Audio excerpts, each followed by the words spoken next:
So you're feeling overwhelmed at work. Overwhelm is a mental state. It's not about the people in your life. It's not about your team or your boss or your senior leaders. It's a mental state.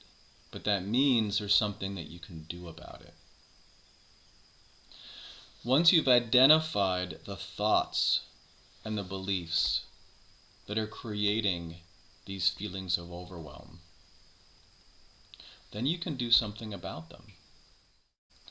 All you need to do is change your thoughts and beliefs about whatever situation is causing you overwhelm. That's it. If you are really nervous because you're not hitting your numbers, and the thought is that you're gonna get dinged by senior leadership, or you're gonna lose your credibility, or whatever, change your thoughts. That's just a thought. It's just a fear. Fears and thoughts just come through us, just like butterflies, in and out of our heads, in and out of our beings. We don't need to attach to them. In fact, the best thing that we can do is just become aware, just be a great detective of our minds. Be aware of the thoughts going through us, but then just not attaching to them. And if we find ourselves attaching to one of these kind of thoughts and getting all stressed out, then it's just about stopping, recognizing that, and then changing the belief, changing the thought, so it actually produces positive feelings. Because the fear that you might have had about getting demoted because you're not hitting your numbers, it's just a fear. There may not be any reality to that whatsoever. And even if there was, your thoughts about it, your fears about it aren't going to change anything. It's just going to make it worse.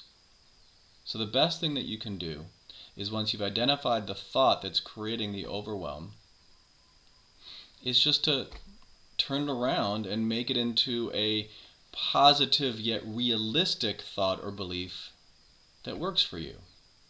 So if you're concerned or fearful that you're going to get demoted because you're not hitting your numbers, how can that be turned around into a positive yet realistic belief? It might be that, right now I'm not hitting my numbers, but maybe there's something I can do with my team to strategize, to plan, to try to hit our numbers. But that's an action-oriented thought. It doesn't even have to be that way. It could literally just be, it's all going to be fine. That even if I don't hit my numbers, I'm not going to get demoted. Or even if I do get demoted, then that might be a good thing. I'm not sure if I really want this position after all. It's really stressful. The point is, whatever the thought that you substitute, once you have substituted that thought, once you have owned that new thought or belief, and it's not about finding the perfect thought or the perfect belief, it's just about finding one that calms your nerves, that gives you some hope, that breathes life into your bones. And then once you've chosen that new thought, that new belief, own it. Like, really get into it. Because that's your belief. You're creating, you're owning that belief. And as you do, notice how your feelings start to shift. And this is the actual key. That our thoughts create our feelings, but our feelings then determine our actions. So as we start to feel better, we're going to act differently.